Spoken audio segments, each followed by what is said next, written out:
വായിച്ച് ഇപ്പോൾ നല്ല കാലാവസ്ഥയിലേക്ക് പ്രവേശിച്ചിരിക്കുന്നു. എല്ലാവരും സന്തോഷമായിട്ടിരിക്കുന്ന ഒരു സമയമാണ് ഈ അവിടുത്തെ സമ്മർ എന്ന് പറയുന്നത്. എല്ലാവർക്കും സന്തോഷമായിട്ട് ഒരു സന്ദർഭമാണ്. പ്രത്യേകിച്ചും ഈ വിന്റർ എന്ന് പറയുന്നത് എല്ലാവർക്കും പൊതുവെ പറഞ്ഞാൽ ഡിപ്രഷന്റെ കാലം. എന്തുകൊണ്ടാണെന്ന് അറിഞ്ഞുകൂടാ. അവിടെ സൈക്കോളജിസ്റ്റ് പറയുന്നത് അവർക്ക് വേറെ ഒരു കാര്യങ്ങൾക്കും എക്സ്റ്റേണലായിട്ട് ഇടപെടാൻ പറ്റാത്തതുകൊണ്ടായിരിക്കാം ഒരു വർഷത്തില് അങ്ങനെ വരുന്നതെന്ന് പറയപ്പെടുന്നു. നമുക്ക് അറിഞ്ഞുകൂടാ. ഏതായാലും അവിടെ എല്ലാവരും നമ്മുടെ ആളുകളെല്ലാവരും സൗഖ്യമായിട്ട് കഴിയുന്നു. അവരുടെ സ്നേഹവന്ദനങ്ങൾ ഞാൻ അറിയിച്ചു കൊള്ളട്ടെ.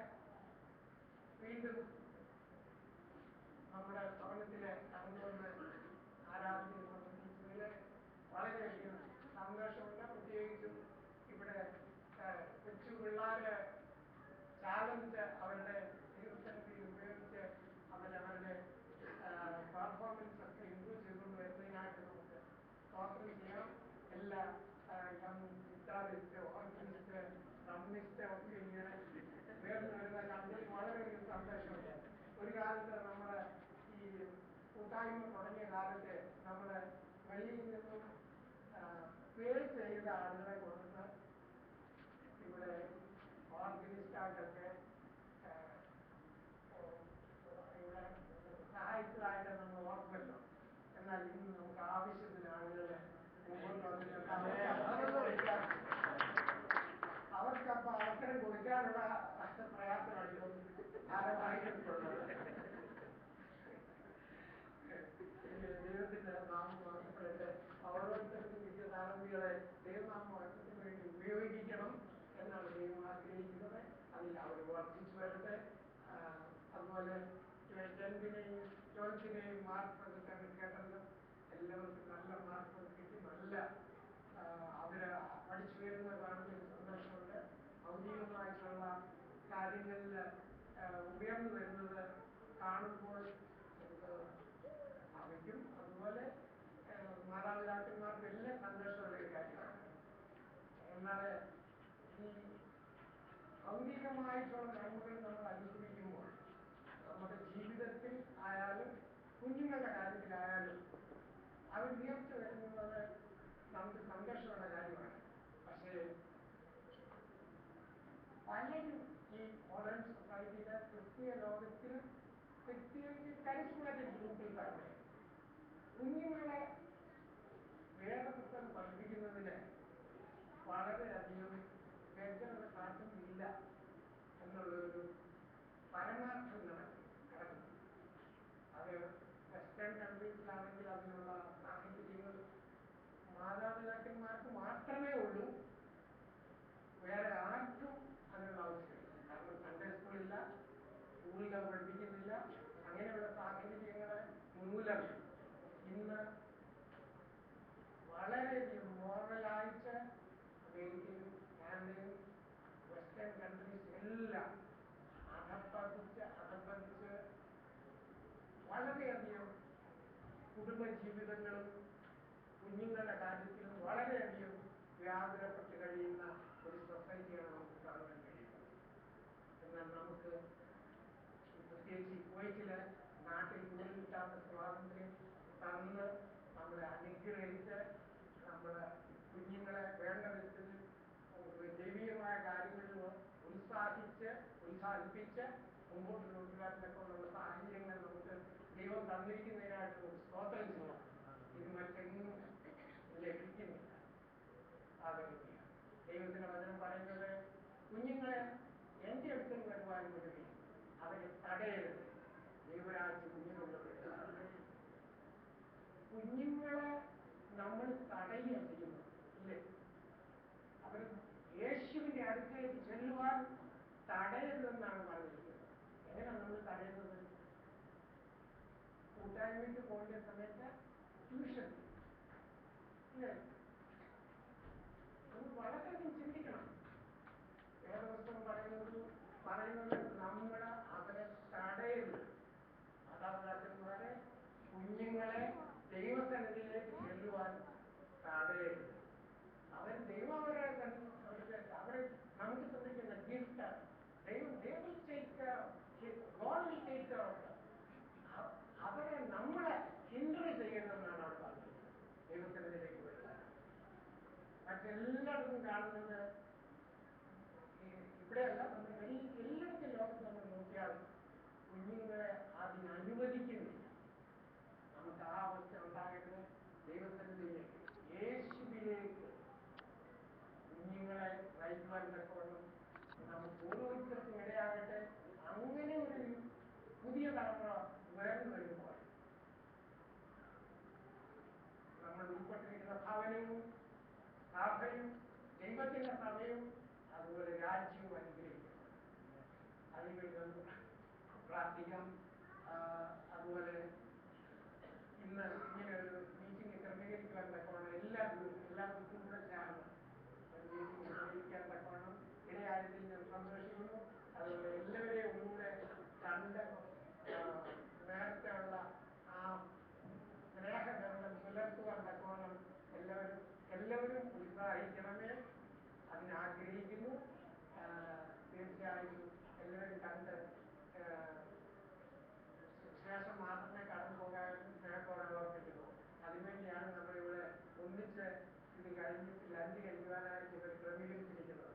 ആ സമയം എല്ലാവർക്കും പരസ്പരം ഒരിക്കൽ കൂടെ സ്നേഹം പങ്കിടുവാനുള്ള അവസരമുണ്ടല്ലോ. ദൈവം തീർച്ചയായും നമ്മളെ ഓരോരുത്തരെയും അനുഗ്രഹിച്ചുകൊണ്ടിരിക്കുന്നു. അനുഗ്രഹത്തിന്റെ കാലമില്ല, സമൃദ്ധി നമ്മൾ അനുഭവിച്ചുകൊണ്ടിരിക്കുകയാണല്ലോ. ചുറ്റുപാടുകളെ നമ്മൾ നോക്കണം. ചുറ്റുപാടുകളെ നമ്മൾ നോക്കിയാൽ നമുക്ക് പലപ്പോഴും പ്രയാസങ്ങളും വൈഷമ്യങ്ങളും ഉണ്ടാകും. അവിടെ ചെക്കിങ് നടക്കും, ഇവിടെ അത് നടക്കും, ഇവിടെ നടക്കുന്നു. ദൈവത്തിന്റെ വചനം പറയുന്നത് പ്രോബ്ലം. അതെ, ഇന്നിപ്പോ റബേക്ക പറഞ്ഞു, എല്ലാവരും ശ്രദ്ധിച്ചു കാണുമല്ലോ. നിങ്ങൾ ഒന്നും പാടുന്നുണ്ട. നിന്റെ വലപ്പോഴത്തെ 1000 പേരും 10,000 പേരും വീഴും. അതൊന്നും നമ്മൾ അനുസരിക്കുക. അതുകൊണ്ട് ധൈര്യമായിട്ട് നമ്മളെ ഏൽപ്പിച്ചിരിക്കുന്ന ദൗത്യം നമുക്ക് നിർവഹിച്ച് മുമ്പോട്ട് പോകാം. ദൈവം തീർച്ചയായും നമ്മളെ അനുഗ്രഹിക്കും, സമൃദ്ധിയായി അനുഗ്രഹിക്കും.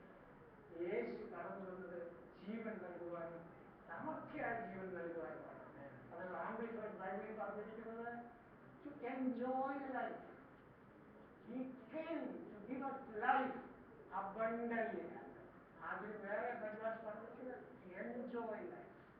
കർത്താവ് കടന്നു വന്നിരിക്കുന്നത് ജീവൻ നൽകുവാനാണ്. എല്ലാ ഫീൽഡിലും അവന് ജീവൻ പകർന്നു തരുവാൻ ആണ് കഴിയുന്നത്. പ്രത്യേകിച്ചും ഇറ്റേണൽ ലൈഫ്. എന്നാൽ നമുക്ക് ഇന്ന് ആ വിഷയം കഴിഞ്ഞ 2-3 ദിവസം മുമ്പ് ഞാൻ കാനഡ പ്രദേശത്ത് നിങ്ങൾ പോരുന്നതിന് തലേ ദിവസം ഇവിടെ ഈ മീറ്റിങ്ങിന് എന്ത് സന്ദേശം കൊടുക്കണമെന്ന് ദൈവത്തോട് ചോദിച്ചപ്പോൾ ദൈവം കാണിച്ചെന്ന ഒരു വിഷയം അല്പസമയം നമുക്ക് ചിന്തിക്കാമെന്ന് ആഗ്രഹിക്കുന്നു. പ്രധാനമായിട്ടും കഴിഞ്ഞ പ്രാവശ്യം ഞാൻ കണ്ടപ്പോൾ നമ്മുടെ റൈച്ചസ്നെസ്സിനെ കുറിച്ച്, അതായത് നീതീകരണത്തെ കുറിച്ച് നമ്മൾ അല്പമായിട്ട് ചിന്തിച്ചു.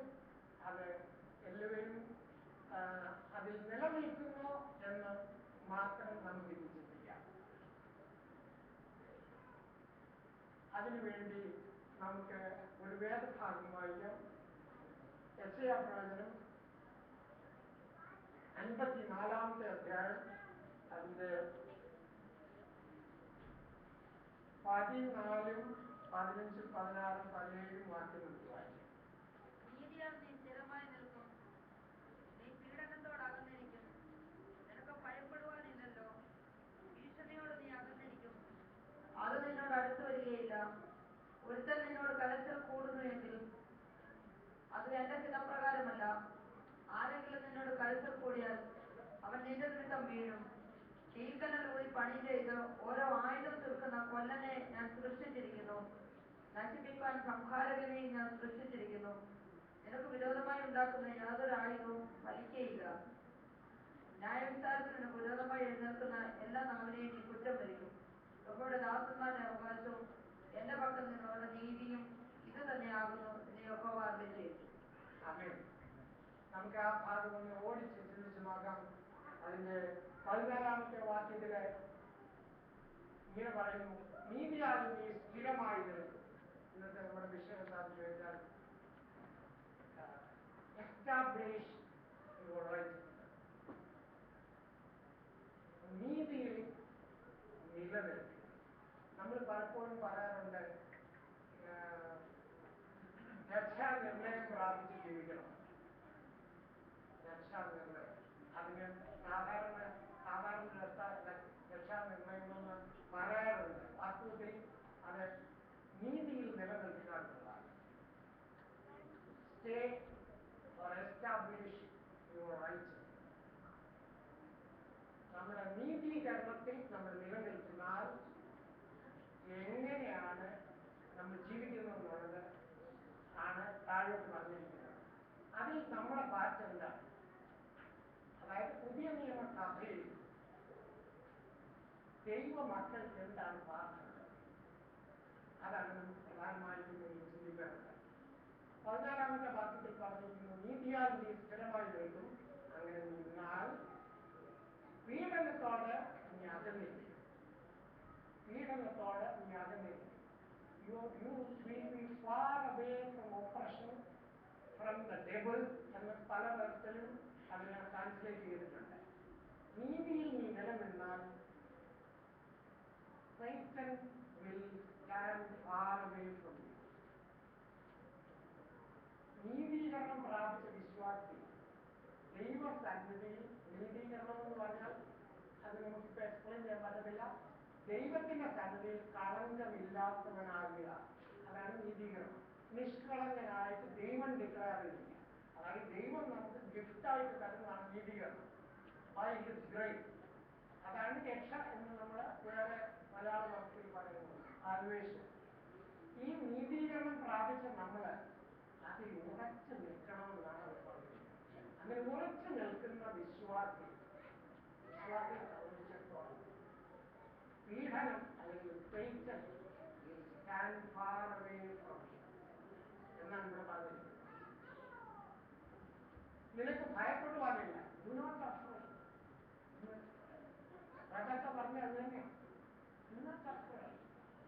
കാരണം നീ ദൈവ സന്നിധിയിൽ നീതീകരണം പ്രാപിച്ചവനാണ്. Do not afraid. ഒരു കാരണവശാലും നിനക്ക് ഭയപ്പെടാനില്ല. പിന്നെ നിനക്ക് ഭയപ്പെടുവാനില്ല. ഭീഷണിയോട് നീ അകന്നിരിക്കും. Terror will be far away from you. പിന്നീട് എന്താ പറഞ്ഞിരിക്കുന്നത്? അത് നിന്നോട് അടുത്തു വരികയില്ല. Satan will not come near you if you are a righteous person. ദൈവത്താൽ നീതീകരിക്കപ്പെട്ട വിശ്വാസിയെ സാത്താൻ നിന്നോട് അടുത്തു വരികയില്ല. അതെ, നമുക്കറിയാം, പത്രോസിന്റെ ലേഖനത്തിൽ പറഞ്ഞിട്ടുണ്ട്, അവന് ചുറ്റിനും നിങ്ങൾ നടക്കത്തേ ഉള്ളൂ. ചുറ്റിനും ആരെ തെറ്റിക്കാമെന്ന് നോക്കി നടക്കത്തേ ഉള്ളൂ. He will not come near you. അടുത്ത വാക്യങ്ങൾ ഒരുത്തൻ നിന്നോട് കലശ കൂടുന്നുവെങ്കിൽ അത് എന്റെ ഹിതം പോലെയല്ല. ആരെങ്കിലും നിന്നോട് കലശ കൂടിയാൽ അവൻ നിന്റെ നിമിത്തം വീഴും. അവിടെയും നമുക്കൊന്നും ചെയ്യേണ്ട ആവശ്യമില്ല. നിങ്ങൾ നീതിമാന്മാരായിട്ട് ദൈവസന്നിധി വരിക. നീതിമാന്മാരായിട്ട് പറഞ്ഞാൽ നീതി ചെയ്യുന്നതിനുള്ള നീതിയല്ല. നീതിമാന്മാർ നീതി ചെയ്യുന്നതിന് ആവശ്യമൊന്നുമില്ല. പക്ഷെങ്കിൽ നിങ്ങൾ ഉറച്ചു നിൽക്കണം. ദൈവസന്നിധിയിൽ നിങ്ങൾ നിഷ്കളങ്കരാണെന്ന് ആ ബോധം നിങ്ങൾക്ക് എപ്പോഴും ഉണ്ടായിരിക്കണം. ദൈവ മക്കളാണ് എന്നുള്ള ബോധം നമുക്ക് എപ്പോഴും ഉണ്ടായിരിക്കണം. അതാണ് സ്റ്റേയിങ് റൈറ്റ്സ്നെസ്. വേറെ ആരെങ്കിലും നമുക്കെതിരായിട്ട് എന്തെങ്കിലും ചെയ്താൽ ഇവിടെ പറഞ്ഞിരിക്കുന്നത് എന്താണ്? ഷുവർലി അത് അവർ എന്ത് തന്നെ ചെയ്താലും അവർ തന്നെ വീഴുന്നതാണ്. നമ്മളൊന്നും ചെയ്യേണ്ട ആവശ്യമില്ല. They will fall because of your sin. അവർ തന്നെ നമ്മൾ അതേക്കുറിച്ച് ശത്രുവിനെ കുറിച്ച് ഭയപ്പെടേണ്ട ആവശ്യമില്ല. നീതിയിൽ നമ്മൾ നിലനിർത്തുക. അടുത്ത വാക്യം വായിക്കുക.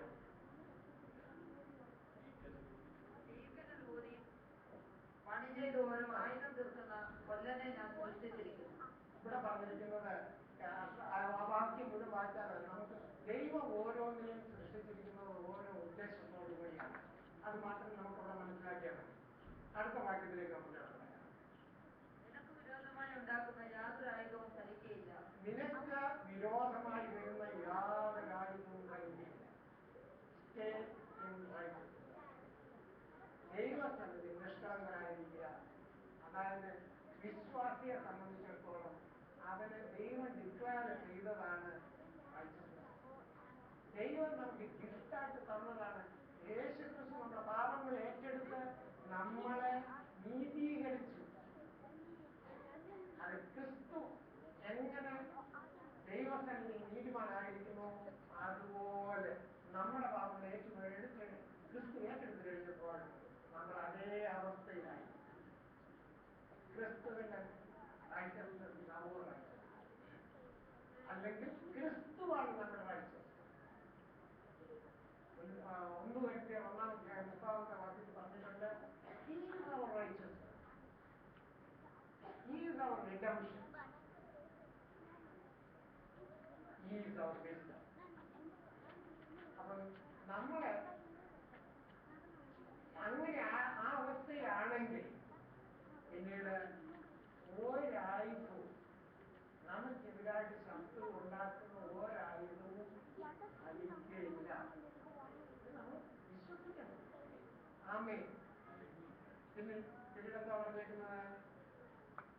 ന്യായവിസ്താരത്തിൽ നിനക്ക് വിരോധമായി എഴുന്നേൽക്കുന്ന എല്ലാ നാവിനെയും നീ കുറ്റം വിധിക്കും. നമുക്കെതിരായിട്ട് യാതൊരു ഒരുത്തർക്കും ഒരു നാവും ഒന്നി വരത്തില്ല. അതായത് ദുഷ്ടന്റെ നമുക്ക് നമ്മുടെ എതിരാളിയുടെ എപ്പോഴും അതിന്റെ ഉദ്ദേശം എന്താണ്? പ്രവേശിൽ പറഞ്ഞിരിക്കുന്നത് എന്താണ്? എപ്പോഴും നമ്മളെ കുറ്റം പറയുകയാണ്. ഈ പ്രതിയോഗിയുടെ ജോലി എന്താണ്? നമ്മളെ എപ്പോഴും കുറ്റം കിട്ടുക. ഒരാൾ നീതിമാനായി കഴിഞ്ഞാൽ പിന്നെ അവനെ കുറ്റം വിധിക്കാൻ ഒക്കത്തില്ല. അതിന് കുറ്റമില്ല. കാരണം ദൈവം പറഞ്ഞ കുറ്റമില്ല. പിന്നെ ആരും പറയുന്നത് കുറ്റം?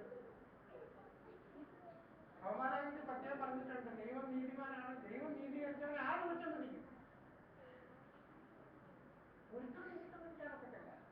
അങ്ങനെയുള്ള ഒന്നും പൊങ്ങി വരത്തില്ലെന്നാണ് ഇവിടെ പറഞ്ഞിരിക്കുന്നത്. പിന്നീട് യഹോവയുടെ ദാസന്മാരുടെ അവകാശവും എന്റെ പക്കൽ നിന്നുള്ള അവരുടെ നീതിയും ഇത് തന്നെയാകുന്നു എന്ന് യഹോവ അരുളിച്ചെയ്തു. ഇതാണ് this is the heritage of the servants of the Lord. വിശ്വാസിയുടെ heritage, their unrighteousness. ദൈവം തന്ന നീതിയും അവനിൽ നിന്ന് നാം പ്രാപിക്കുന്ന എന്താ ഹെറിറ്റേജ് എന്താ? അവകാശം. അതായത് ദൈവം നമുക്ക് ചില അവകാശങ്ങൾ തന്നിരിക്കുകയാണ്. അതാണ് വേറെ പറഞ്ഞത്. നമുക്ക് ഒന്നിനും ഭയപ്പെടാനില്ല. ഒരായുധങ്ങളും നമ്മുടെ നേരെ വരികയില്ല. ഒരുത്തരും നമുക്ക് നേരെ അനീതി പ്രവർത്തിക്കത്തില്ല. പ്രവർത്തിച്ച് അത് തന്നെ വീണോളും. ഇത് നമ്മുടെ ഹെറിറ്റേജാണ്. വിശ്വാസികളായ നമ്മളെ ഓരോരുത്തരുടെയും ഹെറിറ്റേജ് എന്ന് പറഞ്ഞാൽ നമ്മൾ ഇത് അനുഭവിക്കണം. ഈ മേൽ പറഞ്ഞ കാര്യങ്ങളൊക്കെ നമ്മൾ അനുഭവിക്കണമെന്ന് ദൈവം ആഗ്രഹിക്കും. ബട്ട് നമ്മളെ പ്രവർത്തി എന്താ? അതായത് നമ്മൾ നീതിമാന്മാരായിട്ട് ദൈവസന്നിധി കാണുക. അത്രേ ഉള്ളൂ. അതിന് നമുക്കെന്തോ അതിനകത്ത് പാർട്ടുള്ളത്? എന്തെങ്കിലും ഉണ്ടോ? എന്തെങ്കിലും ചെയ്യാനുണ്ടോ? ഒരു പാർട്ടില്ല. അതാണ് പുതിയ നിയമത്തിലെ വ്യത്യാസം. പുതിയ നിയമത്തിലേക്ക് നമ്മൾ കടന്നു വരുമ്പോൾ നമുക്ക് പഴയ നിയമം ഞാൻ പറയുമ്പോൾ ഈ ഓൾഡ് കവനന്റാണ് ഞാൻ ഉദ്ദേശിക്കുന്നത്. പഴയ നിയമം എന്ന് പറഞ്ഞ് ഇതിനകത്ത് എഴുതി വെച്ചിരിക്കുന്ന പുസ്തകം മുഴുവനും പഴയ നിയമങ്ങളല്ല. അതിനകത്ത് ന്യൂ കവനന്റ് എന്നതാണ് മെയിനായിട്ട് തിരിച്ചിരിക്കുന്ന. പക്ഷെങ്കിൽ ഓൾഡ് കവനന്റ് വരുമ്പോൾ എവിടെയാണ് ഓൾഡ് കവനന്റ് കിട്ടിയത്? നമുക്കൊക്കെ അറിയാം. പുറപ്പാട് ദിവസം 20-ാം അധ്യായത്തിൽ വരുമ്പോഴാണ് കവനന്റ് വരുന്നത്. അതുവരെയും ഉള്ളത് പുതിയ നിയമത്തിലെ പോലെ തന്നെയുള്ള grace period. Abraham lived in grace, not in the covenant. അപ്പോൾ ഈ കവനന്റ് ഓൾഡ് പഴയ നിയമം എന്ന് പറയുമ്പോൾ എല്ലാവരും ആ പഴയ നിയമം വസ്ത്രം മുഴുവൻ ചിന്തിക്കും. അങ്ങനെയല്ല, ആ ഓൾഡ് കവനന്റിനെയാണ് ഈ പുതിയ നിയമവും പഴയ നിയമവും പറയുന്നത് നമ്മൾ മനസ്സിലാക്കുന്നത്. പ്രധാനമായിട്ട് ഈ പുതിയ നിയമത്തില് എന്താണ് നമ്മളെ പാർട്ട് എന്നുള്ളത് നമുക്കൊന്ന് ഓടി ചിന്തിച്ച് നോക്കാം. എബ്രായ ലേഖനത്തിലേക്ക് നമുക്കൊന്ന് കടന്നു വരാം.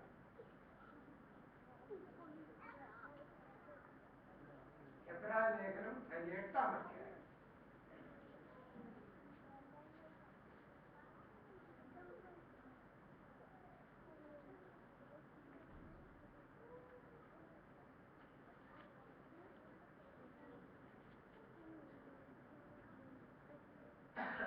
അധ്യായത്തിന്റെ 7 മുതൽ ഉള്ള വാക്യങ്ങൾ നമുക്ക് വായിക്കാം.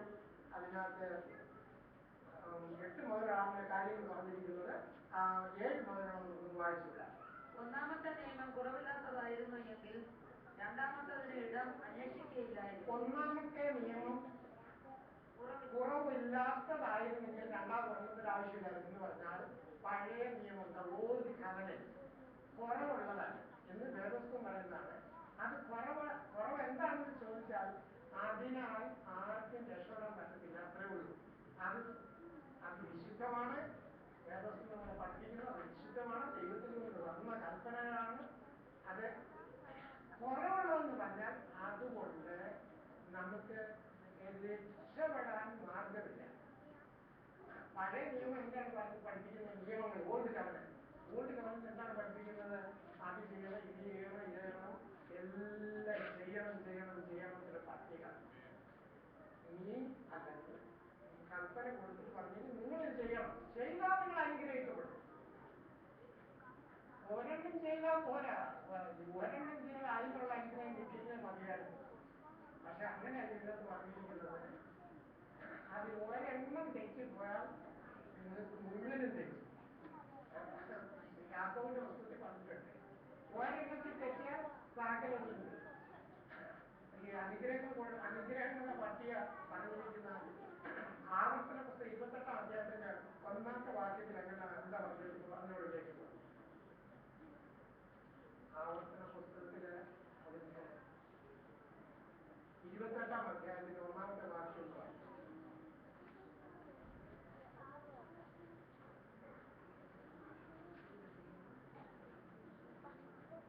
നിന്റെ ദൈവമായ യഹോവ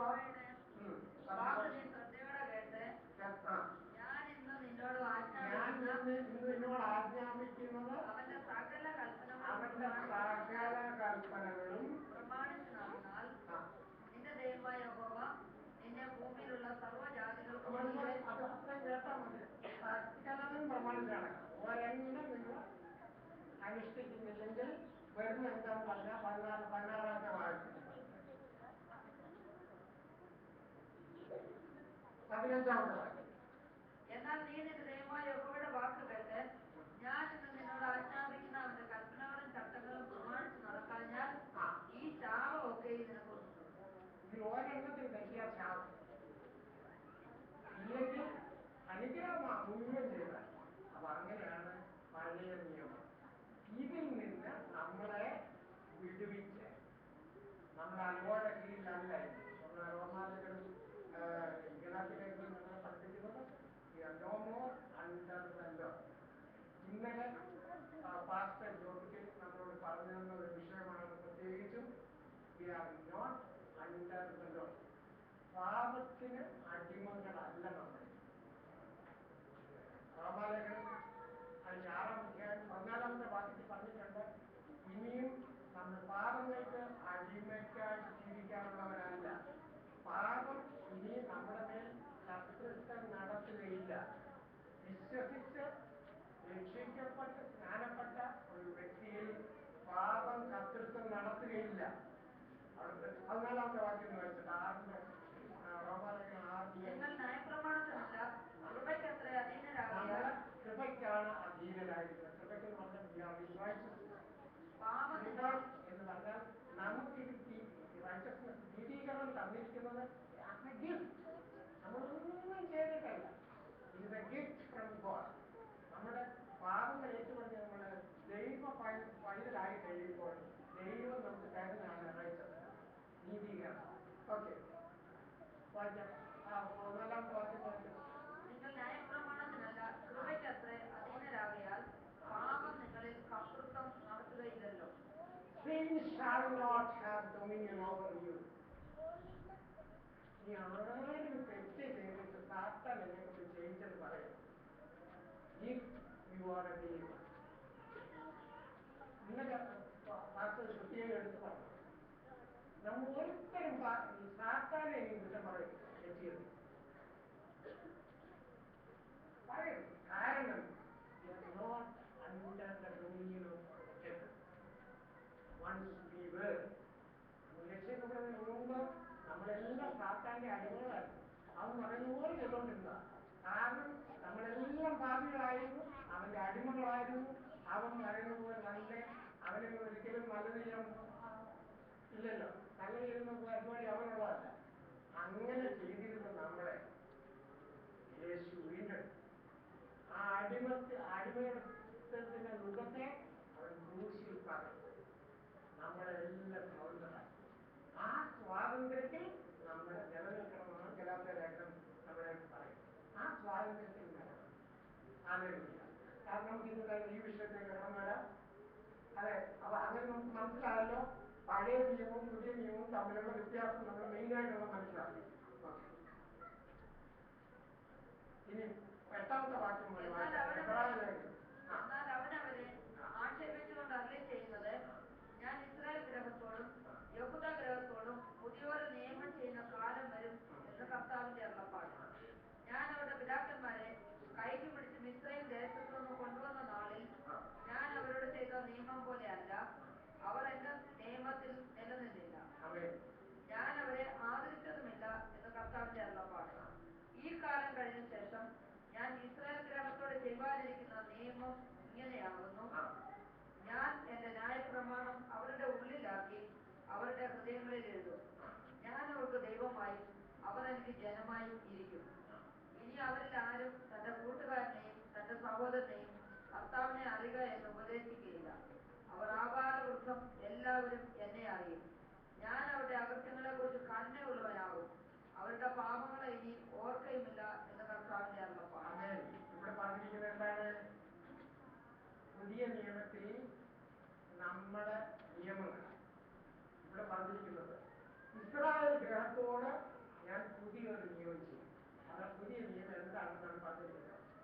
കർത്താവ് നമ്മളുമായുള്ള പുതിയ ഉടമ്പടി എന്താണെന്നാണ് പറഞ്ഞിരിക്കുന്നത്. ആ ഉടമ്പടി നമ്മൾ വായിക്കുന്നത് നമുക്ക് മനസ്സിലാവും നമ്മുടെ പാർട്ട് എന്താണ് പുതിയ നിയമത്തിൽ.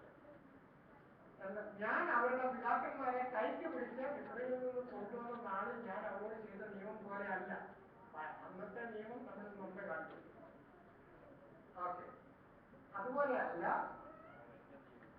അവർ എന്റെ നിയമത്തിൽ നിലനിന്നില്ല. അത് കർത്താവിന് അറിയാമായിരുന്നു. ആ വിഷയത്തിലേക്ക് നമുക്കിപ്പം വരാൻ പറ്റുന്നില്ല. ഞാൻ അവരെ ആദരിച്ചതുമില്ല എന്ന കർത്താവിന്റെ അരുളപ്പാട്.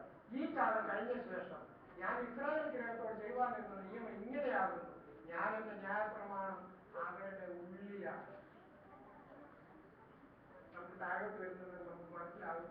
പുതിയ നിയമത്തിൽ നമ്മുടെ ന്യായപ്രമാണം എന്താണെന്നുള്ളത് അത് അവരുടെ ഹൃദയങ്ങളിൽ എഴുതും. ഞാൻ അവരുടെ ദൈവമായി അവരുടെ ജനമായി ഇരിക്കും. ഇത് നമുക്കറിയാം. യെരമ്യാ പ്രവചനം 31-ന്റെ 31 മുതൽ 34 വരെയുള്ള വാക്യങ്ങൾ ഉദ്ധരിച്ചുകൊണ്ടാണ് പറഞ്ഞിരിക്കുന്നത്. അത് നമുക്ക് വായിക്കാൻ സമയമില്ലാത്തതുകൊണ്ട് നമുക്ക് അവിടെ നമുക്കത് വിടാം. ഇത് മാത്രം വായിച്ചാൽ മതി. അതേ പുതിയ ഒരു നിയമം അവൻ നമുക്ക് നൽകിയിരിക്കുന്നു. അതിന്റെ 12-ാമത്തെ വാക്യത്തിലേക്ക് നമ്മൾ കടന്നു വരുമ്പോൾ അവൻ അവരുടെ അകൃത്യത്തെ കുറിച്ച് കരുണയുള്ളവനാകും. അവരുടെ പാപങ്ങളെ ഇനി ഓർക്കുകയുമില്ല.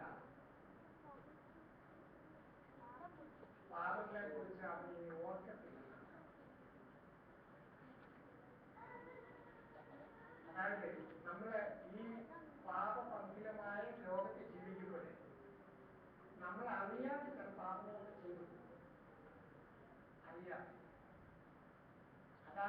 അറിയാതെ ജീവിക്കുന്ന പാപങ്ങളെ കുറിച്ചാണ് നമ്മളിവിടെ ഇവിടെ നമുക്ക് മനസ്സിലാക്കേണ്ടത്.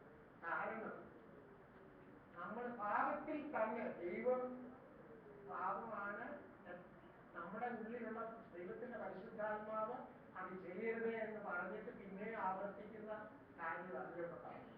കാരണം അത് നമ്മുടെ അടുത്ത 10ാമത്തെ അധ്യായത്തിലേക്ക് നമ്മൾ കടന്നു വന്നാൽ നമുക്ക് അറിയാം, സത്യത്തിന്റെ പരിജ്ഞാനം ലഭിച്ച ശേഷം നാം മനഃപൂർവ്വം പാപം ചെയ്താൽ പാപങ്ങൾക്ക് വേണ്ടി ഇനി ഒരു യാഗവും ശേഷിക്കാതെ ന്യായവിധിക്കായി ഭയങ്കരമായ ഒരവസ്ഥയെ കുറിച്ചാണ് അവിടെ പറഞ്ഞിരിക്കുന്നത്. 26ാമത്തെ വാക്യം, 10ാം അധ്യായം 26ാമത്തെ വാക്യം. സത്യത്തിന്റെ പരിജ്ഞാനം ലഭിച്ച ശേഷം നാം മനഃപൂർവ്വം പാപം ചെയ്താൽ പാപങ്ങൾക്ക് വേണ്ടി ഇനി ഒരു യാഗവും ശേഷിക്കാതെ ന്യായവിധിക്കായി ഭയങ്കരമായ ഒരു പ്രതീക്ഷയും എതിരികളെ ദഹിപ്പിക്കാനുള്ള ക്രോധാജ്ഞയുമേ ഉള്ളൂ. അങ്ങനെ എബ്രായ ലേഖനകർത്താവ് അത് ഊന്നി പറയാനുള്ള കാരണം, പുതിയ നിയമത്തിലേക്ക് വരുമ്പോൾ നമ്മുടെ പാപങ്ങളെ ഇനി ഓർക്കയില്ലാന്ന് ദൈവത്തിന്റെ വചനം പറഞ്ഞു. അപ്പൊ എല്ലാവരും വിചാരിക്കും എന്തെങ്കിലും പാപം ചെയ്യാറില്ല, നമ്മുടെ കർത്താവ് പാപം ഓർക്കത്തില്ലെന്ന് പറഞ്ഞു. ഒരു വചനം പറയുന്നുണ്ട്, പുതിയ നിയമത്തിൽ ഇനി നിങ്ങളുടെ പാപങ്ങളെ അവൻ കണക്കിടുന്നില്ല എന്നാണ് നമ്മൾ വായിച്ചു കേട്ടത്. അങ്ങനെയാണെങ്കിൽ പാപം ചെയ്യാമല്ലോ എന്ന് സാധാരണ ഒരു ലൈസൻസ് ആയിട്ട് ഏറ്റെടുക്കാറുണ്ട്. പക്ഷെ ദൈവത്തിന്റെ വചനം പറയുന്നത് ഇന്റൻഷനൽ ആയിട്ടുള്ള പാപത്തെ കുറിച്ചാണ്. ഇന്റൻഷനൽ ആയിട്ടുള്ള പാപങ്ങൾ എന്ന് പറഞ്ഞാൽ ദൈവത്തിന്റെ പരിശുദ്ധാത്മാവ് നമ്മളോട് പറയുക അത് തെറ്റാണ്, അത് ചെയ്യരുത് എന്ന് പറഞ്ഞാൽ പിന്നെ നമ്മൾ ചെയ്താണെങ്കിൽ അത് നമുക്ക് എങ്ങനെ നമുക്ക് സാധാരണഗതിയിൽ നമുക്കൊന്ന് ചിന്തിച്ചു നോക്കാം. അതെങ്ങനെ ദൈവത്തിന് ക്ഷമിക്കാൻ പറയാം? ദൈവത്തിന്റെ ആത്മാവ് എവിടെയാണ് വർദ്ധിക്കുന്നത്? നമ്മുടെ ഉള്ളിലാണ്. വിദൂരമായ ഒരു ദൈവത്തെ അല്ല നമ്മൾ ആരാധിക്കുന്നത്. ദൈവം കടന്നു വന്ന് നമ്മുടെ ഉള്ളിൽ പാർത്ത് എന്തിനാണ്? നമ്മുടെ ദൈവസന്നിധിയിൽ വിശുദ്ധമായിട്ട് ദൈവം പറയുന്നത് പോലെ ജീവിക്കാൻ തക്കവണ്ണം കർത്താവും രക്ഷിതാവും ഏറ്റുപറഞ്ഞ് ദൈവത്തിന്റെ ആത്മാവിനെ നമ്മുടെ ഉള്ളിലേക്ക് വിട്ട സഹായകനായിട്ട് തന്നിട്ട് ആ കർത്താവ് നമ്മളോട് പറയുകയാണ് ഒരു കാര്യം ചെയ്യരുതെന്ന് പറഞ്ഞാൽ ചെയ്യരുത്. അത് ചെയ്യാൻ യോഹന്നാൻ പറഞ്ഞിരിക്കുന്നത് എന്തുവാ? ദൈവത്തിൽ നിന്ന് ജനിച്ചവൻ ആരും പാപം ചെയ്യുന്നില്ല, ചെയ്യാൻ പറ്റത്തില്ലെന്നാണ് അവിടെ പറഞ്ഞിരിക്കുന്നത്. ഈ 1 യോഹന്നാൻ 3ാം അധ്യായത്തിലേക്ക് ഒരു വാക്യം ഒന്ന് വായിച്ചത്. ദൈവത്തിൽ നിന്ന് ജനിച്ചവൻ ആരും പാപം ചെയ്യുന്നില്ല, അവന്റെ വിത്ത് അവനിൽ വർദ്ധിക്കുന്നു. അവന്റെ വിത്ത് അവനിൽ വർദ്ധിക്കുന്നു എന്നാ പറഞ്ഞത്. എന്ന് പറഞ്ഞാൽ ദൈവത്തിന്റെ പരിശുദ്ധാത്മാവ് വിശ്വാസി നിന്റെ ഉള്ളിൽ എന്റെ ഉള്ളിൽ ദൈവത്തിന്റെ പരിശുദ്ധാത്മാവ് വർദ്ധിക്കുന്നു എങ്കിൽ നമുക്ക് എങ്ങനെ പാപം ചെയ്യാൻ പറ്റത്തില്ലെന്നാണ്. അതുകൊണ്ട് പാപത്തെ കുറിച്ച് വാദിക്കപ്പെടണ്ട. പാപം ചെയ്തു പോകുമോ മുഴുവോ അതിനെക്കുറിച്ച് നിങ്ങൾ വ്യാജപ്പെടണ്ട. നമ്മൾ തന്നെ റിമൈൻഡ് ചെയ്യേണ്ട എന്താണ്? You are right. ദൈവ പൈതലാണ്.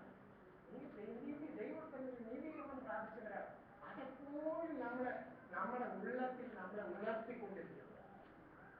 എന്തെങ്കിലും തെറ്റിലേക്ക് നമ്മൾ പോയാൽ ദൈവത്തിന്റെ പരിശുദ്ധാത്മാവ് നമ്മളെ വിലക്കും.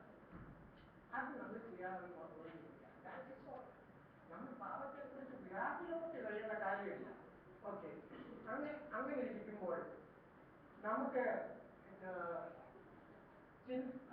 അത് തന്നെ എഫെസ്യർ പ്രവചനത്തിലും പറഞ്ഞിട്ടുണ്ട്. 36ാം അധ്യായം 25 മുതൽ 27 വാക്യങ്ങൾ വായിക്കും.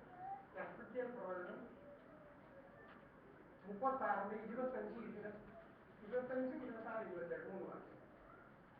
ഞാൻ നിങ്ങളുടെ നിർമ്മല ജലം തളിക്കും, നിങ്ങൾ നിർമ്മലരായി തീരും.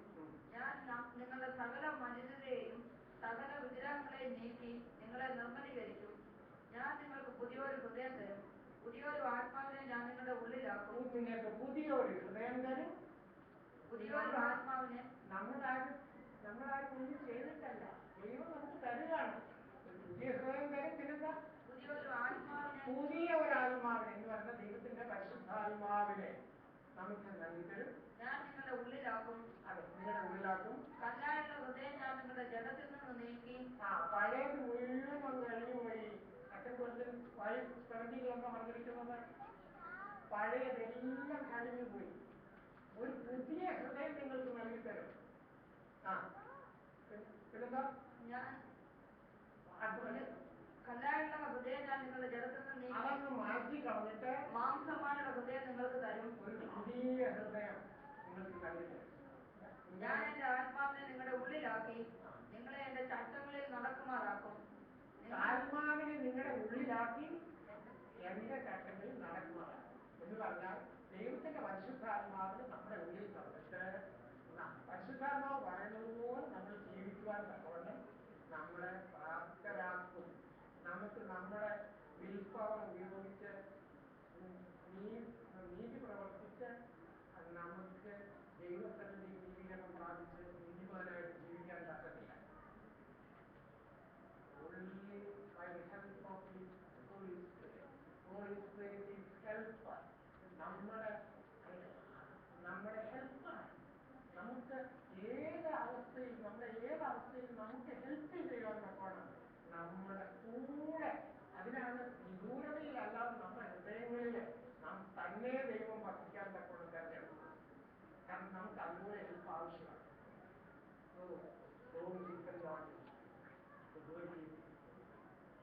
നമുക്ക് ദൈവത്തിന്റെ പരിശുദ്ധാത്മാവിന്റെ പരിപൂർണ്ണ നിയന്ത്രണത്തിൽ ആയിരിക്കാൻ തക്കവണ്ണം ദൈവസന്നിധിയിൽ നമ്മളെ തന്നെ ഏൽപ്പിച്ചിട്ടുണ്ടാവും. നമ്മളെന്താണ് ചെയ്യുന്നത്? പുതിയ കാലങ്ങളിൽ ഇവിടെ പറഞ്ഞത് മുഴുവനും പഴയ നിയമത്തിൽ എന്ന് പറഞ്ഞിട്ട് പുതിയ നിയമത്തിൽ ഐ ആം ഡൂയിങ്. ദൈവം നമുക്ക് വേണ്ടി പ്രവർത്തിക്കുന്നു. എല്ലാം അങ്ങനെ പറഞ്ഞിരിക്കുന്നു. ദൈവം നമുക്ക് വേണ്ടി പ്രവർത്തിക്കുന്നു, നാം പ്രവർത്തിച്ചിരിക്കുന്നു. യേശു ക്രിസ്തുവിൽ കൂടെ എല്ലാം നമുക്ക് ദാനം ചെയ്തിരിക്കുന്നു. കൃപയെ സുവിശേഷം 16-ാമത്തെ വാക്യത്തിൽ പറഞ്ഞിരിക്കുന്നത് കൃപമേൽ കൃപയാണ്. കൃപമേൽ കൃപ. ഒരു കൃപ കഴിഞ്ഞ് വേറൊരു കൃപമേൽ കൃപ പ്രാപിച്ചു കൊണ്ടുവരണമെന്നാണ്. അങ്ങനെ നമ്മളെ കൃപായുഗത്തിൽ കൃപയിൽ ഉണ്ടെന്ന് നമ്മളെ ആക്കിയിരിക്കുകയാണ്. ഇനി നമ്മൾ എന്താണ് ചെയ്യേണ്ടത്? അവന്റെ കൽപ്പനകൾ എന്താ? യേശുവിന്റെ കൽപ്പനകൾ എന്താ? നമുക്ക് വായിച്ചു നോക്കാം. യോഹന്നാന്റെ സുവിശേഷം 13:34, 15:12 ഒരെണ്ണം വായിച്ചു നോക്കാം. 13:34 യേശുവിന്റെ കൽപ്പന എന്താ? നിങ്ങൾ തമ്മിൽ സ്നേഹിക്കണം എന്ന പുതിയൊരു കൽപ്പന ഞാൻ നിങ്ങൾക്ക് തരുന്നു. പുതിയ കൽപ്പന എന്താ? പഴയ കൽപ്പന ഒത്തിരിയുണ്ട്, വായിച്ച തീരത്തില്ല. പഴയ കൽപ്പന ഇതെല്ലാം മാറ്റി പുതിയ ഒരു കൽപ്പന ഉണ്ടല്ലോ. എന്താ പറഞ്ഞേക്കുന്നത്? നിങ്ങൾ തമ്മിൽ സ്നേഹിക്കണം. ഞാൻ സ്നേഹിച്ചതുപോലെ നിങ്ങൾ തമ്മിൽ സ്നേഹിക്കണം. ഞാൻ നിങ്ങളെ സ്നേഹിച്ചതുപോലെ നിങ്ങൾ തമ്മിൽ സ്നേഹിക്കണം. അതാണ് പുതിയ ഒരു കൽപ്പന. ഹല്ലേലൂയ! എത്ര ഈസിയായിട്ടുള്ള കൽപ്പനയാണ്. പുതിയ നിയമ വിശ്വാസികളെ ഞാനൊരു ചോദ്യം ചോദിച്ചോട്ടെ. ഈ കൽപ്പനയാണോ നമ്മൾ അനുസരിക്കുന്നത്? 1 യോഹന്നാൻ 3:23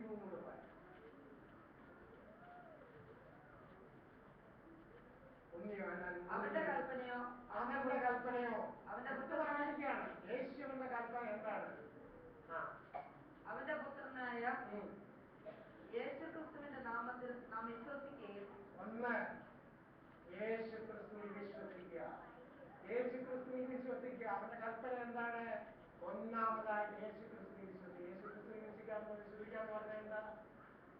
യേശു ക്രിസ്തുവിനെ അനേക വിധത്തിലാണ് വിശ്വസിക്കുന്നത്. പക്ഷെ വിശ്വാസികളായ നാം എന്താണ് വിശ്വസിക്കുന്നത്? യേശു ക്രിസ്തു നമ്മളെ ആരാണ്? നമ്മുടെ നീതീകരണം. 1 കൊരിന്ത്യർ 1-ാം അധ്യായത്തിന് 30-ാമത്തെ വാക്യത്തിൽ തന്നിരിക്കുന്നത്. He is our redemption. He is our wisdom. He is our righteousness. അവൻ നമ്മുടെ നീതിയാണ്. അവൻ നമ്മുടെ wisdom and redemption. അവൻ വീണ്ടെടുത്തു. നമ്മുടെ സകലം യേശു സകലം നമുക്കായി. ഹല്ലേലൂയ. ഇത് നമ്മൾ വിശ്വസിക്കണം. യേശു നമ്മിൽ ജീവിക്കണം.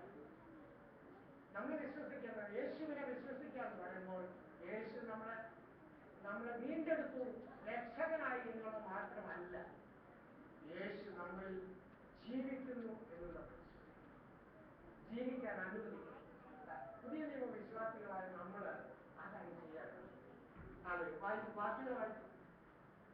അവൻ നമുക്ക് കൽപ്പന തന്നതുപോലെ അന്യോന്യം സ്നേഹിക്കുകയും വേണം എന്നുള്ളത് തന്നെ. അന്യോന്യം സ്നേഹിക്കുക, യേശുക്രിസ്തുവിൽ വിശ്വസിക്കുക. വിശ്വാസം ഒന്നാമതായിട്ട്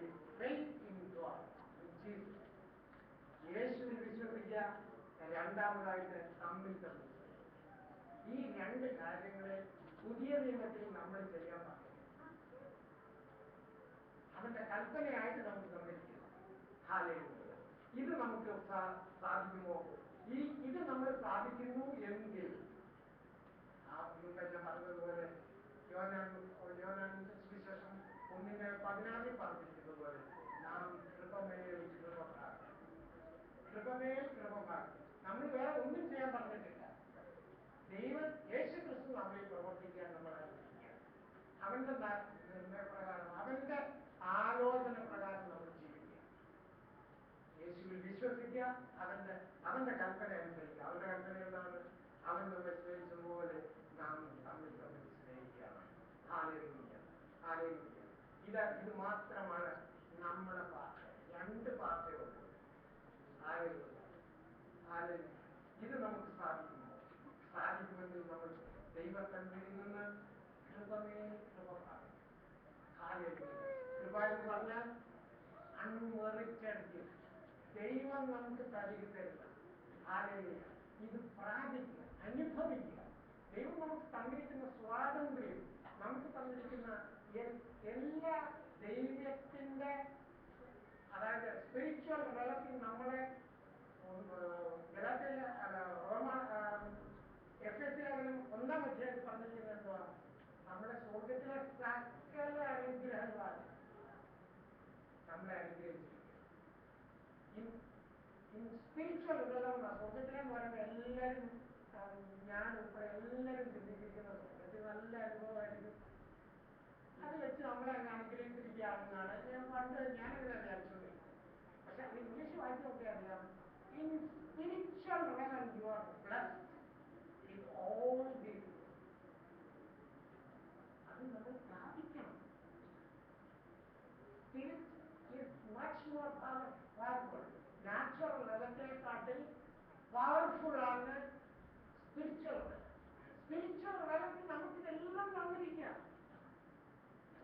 everything അതെല്ലാം നമ്മുടെ പിതാവിന്റെ അവകാശത്തിലുള്ളതാണ്. അതാണ് നമ്മൾ ആദ്യം വായിച്ചത്. ഇത് നമ്മൾ അനുഭവിച്ചാൽ മതി. നമ്മളത് റിസീവ് ചെയ്യുക. അതാണ് നമ്മളെ കുറിച്ച് ദൈവമാർഗ്ഗം.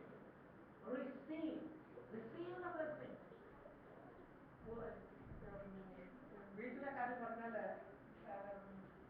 ഈ കുക്കിങ്ങിലൊക്കെ വളരെ ഇൻട്രസ്റ്റ് ആണ്. പ്രത്യേകിച്ച് വളരെ ജോലിയൊന്നും ഇല്ലാത്തതുകൊണ്ട് ഈ കുക്ക് ചെയ്ത് കഴിയുമ്പോഴേ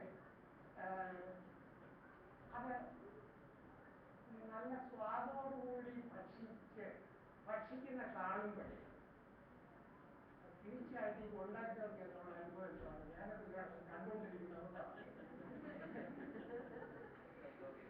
ജഡുവാണ് പറയുന്നത്, എന്തൊരു സ്വാദം. അമ്മമാര് കുക്ക് ചെയ്ത തീർച്ചയായിട്ടും മക്കൾക്ക് അങ്ങനെ ഫീൽ ചെയ്യുന്നു. അതിന് സംശയമൊന്നുമില്ല. മക്കൾക്ക് അങ്ങനെയല്ലല്ലോ.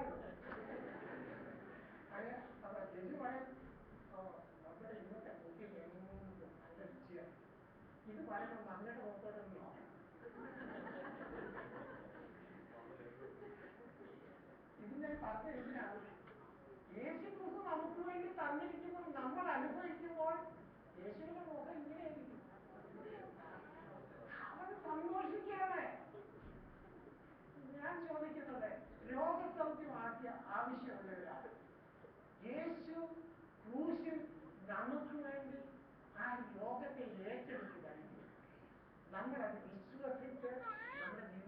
പ്രായോഗികമാക്കണം. ഇത് നമ്മൾ പ്രായോഗികമാക്കുമ്പോൾ കർത്താവ് സന്തോഷിക്കുക. നമ്മൾ വിസ്മരിച്ചു പോകുന്നത്. നമ്മൾ ഈ ലൗകിക തലത്തിൽ നോക്കിയാൽ നമ്മളൊരു കാര്യം ചെയ്തു കഴിഞ്ഞാൽ ബാക്കിയുള്ളവർക്ക് നന്മ അനുഭവിക്കുമ്പോൾ നമ്മൾ എത്ര കൃതാർത്ഥരാണ്. അതിനേക്കാൾ എത്ര ഉപരി ക്രൂശിൽ എത്രമാത്രം ഒന്നു കുറയാൻ 40 അടി ആ പുറത്തേക്ക് മുഴുവൻ എന്തിനു വേണ്ടി? നമ്മുടെ ലോകത്തിന് വേണ്ടി. അവൻ സകല ലോകത്തെയും സൗഖ്യമാക്കുന്നവനാണ്. നമുക്ക് മെഡിക്കൽ സയൻസ് ഇങ്ങോട്ട് വന്നിട്ട് പറയും ഇന്ന രോഗത്തിന് ഒന്നുമില്ല, തെല്ലും തുടങ്ങിയെന്ന് പറയും ഇന്നതാ. എന്നിട്ട് അവരെ കുറ്റം പറയാതിരിക്കാൻ പറയും ഇതിന് വലിയ ചികിത്സയൊന്നുമില്ല കേട്ടോ. കാരണം എന്നാ അവരെ കുറ്റം പറയരുത്. അപ്പൊ എന്താ മെഡിക്കൽ സയൻസിനാണ് നമ്മൾ വിശ്വസിക്കുന്നത്. ഒരാൾക്ക് ക്യാൻസർ വന്നെന്ന് പറയുമ്പോൾ അയ്യോ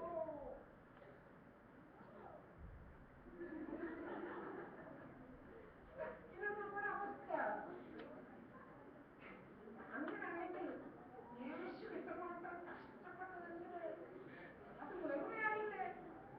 ഗലാത്യ ലേഖനം അതിന് 2-ാം അധ്യായത്തിൽ പറഞ്ഞിട്ടുണ്ട്.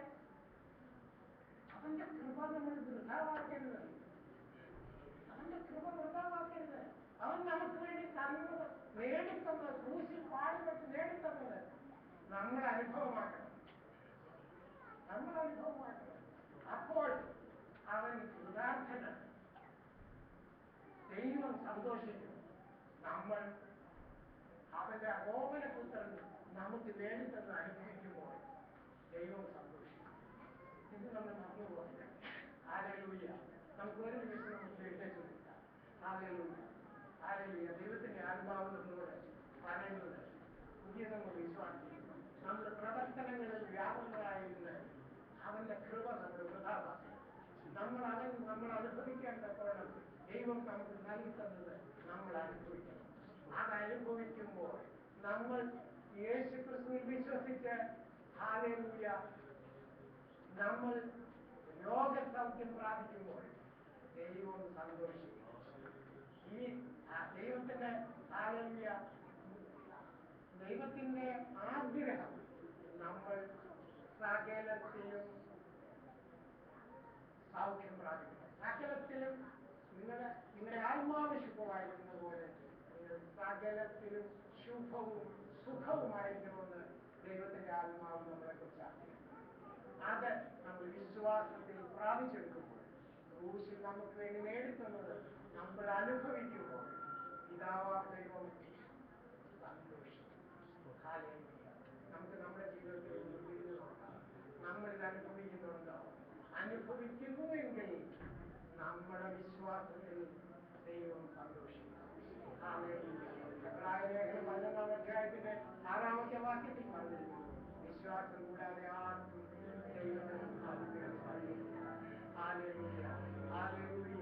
നമുക്ക് പോരാട്ടമുള്ളത് ജഡശക്തങ്ങളോടല്ല. നമ്മൾ വാസ്തവത്തിൽ ആ ഭാഗത്ത് നമ്മൾ ചിന്തിച്ചു നോക്കുക. 6-ാം അധ്യായത്തിന്റെ 8 മുതലുള്ള വാക്യങ്ങൾ 10 മുതൽ വാക്യങ്ങൾ നമ്മൾ ചിന്തിച്ചു നോക്കുമ്പോൾ നമ്മൾ അവിടെ പറഞ്ഞിട്ടുണ്ട്